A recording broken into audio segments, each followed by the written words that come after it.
tryna get him. Yeah, drop 300 on the whip. Yeah, I just spent the dub on my. Yeah, I just spent like 80 on the chain. Yeah, blow it like money in the thing.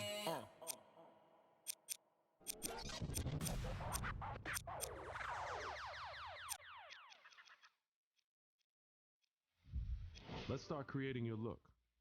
If you haven't already done so, download the GameFace HD app. Scan yourself and get your face in the game.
Now it's time to decide what kind of player you want to be. First, let's choose your player type: guard, wing, or big.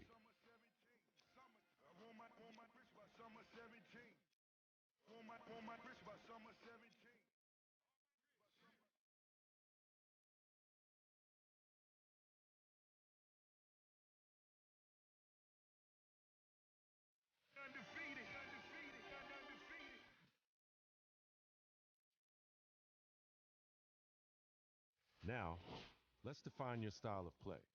This will determine the impact you have on the court.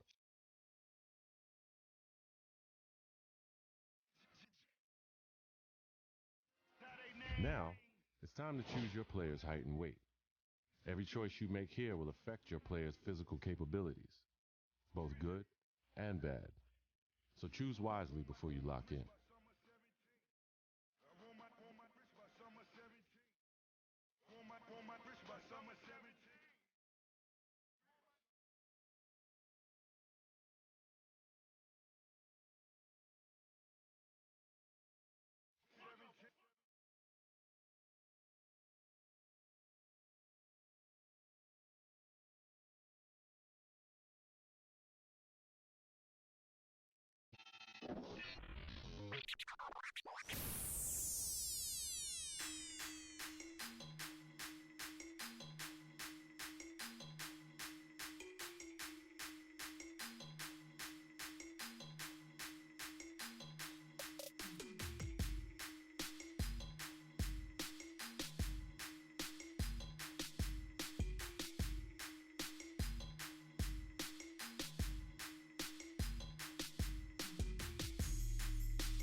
Like millions of other kids, you dreamed of one day being in the NBA.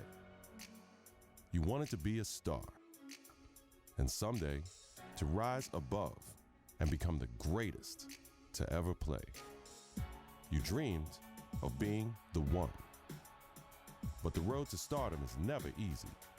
There are obstacles, injuries, and disappointments. Adversity is universal. It can happen to anyone at any time. And one day, it happened to you. You went from being a guaranteed lottery pick to a kid who may never even play college ball again.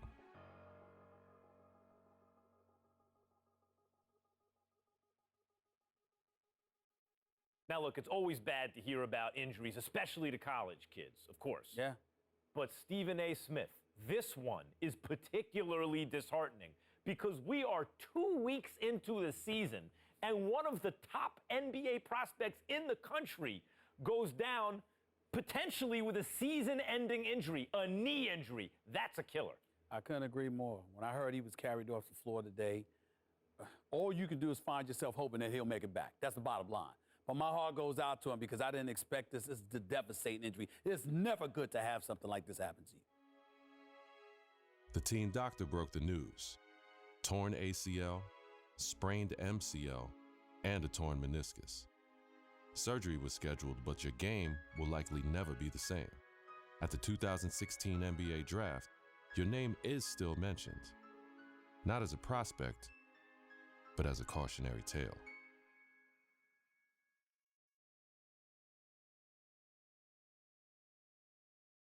Now, there's another huge story in this year's draft. A record number of underclassmen, 30 of them, undrafted. And I hope, anyway, that this is a lesson. This serves as an example to college players. I'm not talking about the ones who are genuinely one and dones, the guys you know are going to be lottery picks. I mean the rest of them. They're not sure shots. You're not sure they're going to be lottery picks. Don't just use the college system for a year thinking you're going to bounce. It doesn't work like that. If you don't have the talent, it doesn't work. You got to be cultivated in the system. Please. There you go again with your blanket generalizations. You know how you are, oh, Max, the woe is me. Oh, my Lord, I can't take it. I just can't take it. It's a case-by-case basis. You can't just blanketly decide this should not be one and dones or this should be one and dones. You got to go on a case-by-case basis. Some dudes deserve to be one and dones. Some people don't. It's on a case-by-case basis. And that is my point. Thank you for making it for me. Every kid thinks they're the exception to the rule. And members of the media like, Stephen A. Smith, are encouraging these kids to come out early. Look, Max, bottom line is this. You got to take this into consideration. You had two dudes. They were called the Height brothers. Now, you had Nick Howard. This kid had a lot of promise. What does he do? He goes to college. Very uneventful first year, no doubt. The second year, he was pretty good. Here's the problem. The NBA, it's not about pretty good. You need to be great on the collegiate level, on the prep level, in summer leagues and what have you, in order for you to get the stature that you deserve. That's the bottom line. Pretty good ain't good enough to be that stud NBA. That's exactly my point. Let me finish. There's another example. I did say the Height brothers. I wasn't talking about one individual. I was talking about two. What happens? One and done in a different way. 1 year, one ACL injury later, and look where he's at now. His future is clearly uncertain. So you got to take advantage of that opportunity because you never know when an injury is going to cost you everything. Stephen A., listen to yourself. Let's listen to yourself for a second. You give one argument for why a kid should come out early, a one-and-done situation. I can give you 30 arguments this morning alone why they should stay in school. And now you have to wonder what a kid like Nick Howard, who has given up his college eligibility, does next. What does he do next? First of all, don't sweat the technique. The argument, or one argument, as long as it's strong enough, that's all that matters. That's number one. Number two, the Height brothers was something special. What they really, really need to do. I'm going to tell you what they need to do, Max. They need to get back to playing together. My sources are telling me the ACL injury has been completely healed. So go on a pro-am circuit. Go in summer leagues. Do what you got to do to get back on the court together to remind everybody of what you once were. Because once you pull that off, the sky's the limit. That's what they need to do. Get back to playing ball together, because when people see what you can do as one, the other arguments don't really matter. Like I said, don't sweat the technique.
basketball.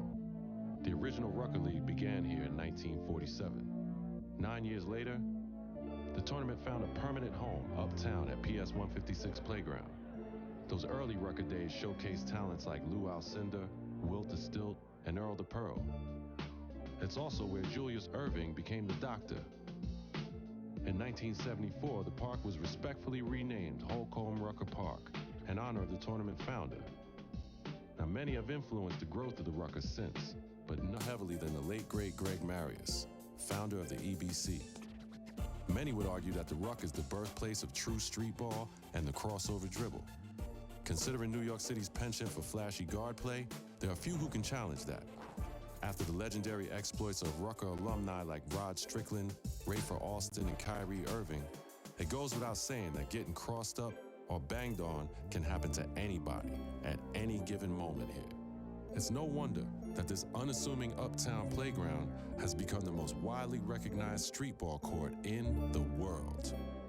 Rucker Park, Harlem.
play of the game.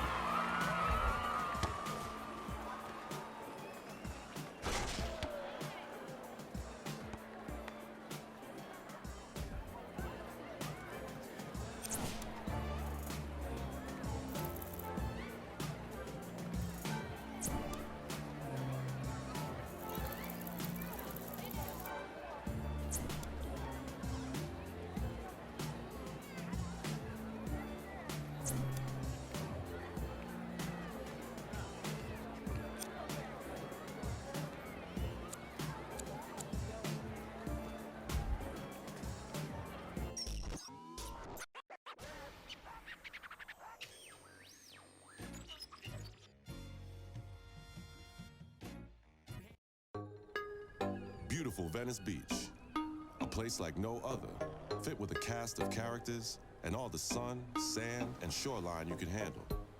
But Venice Beach basketball brings a completely different kind of beauty to the beach. A beauty made of long-range jumpers, meta-world peace-level defense, and some of the best athletic ability in the West. And it ain't news. Since the heyday of the OG Ray Lewis dropping 50 on Michael Cooper in the 80s. Since Freedom Williams put up 75 in a college game. Since Ron Beals created the trend of street ball legends pushing the pros to their very limits under the scorching California sunshine.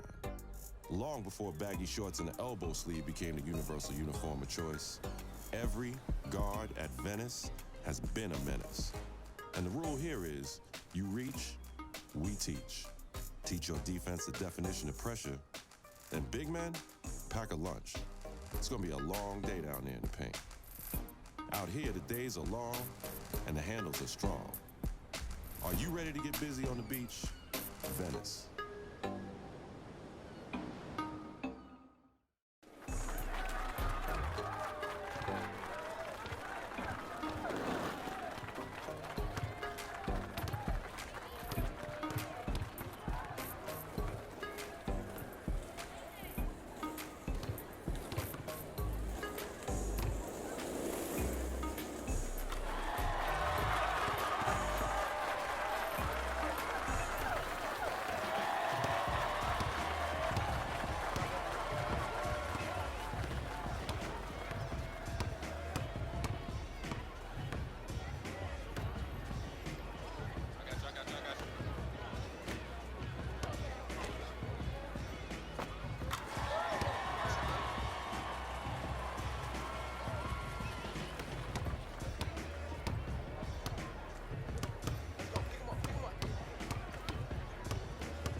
Play of the game.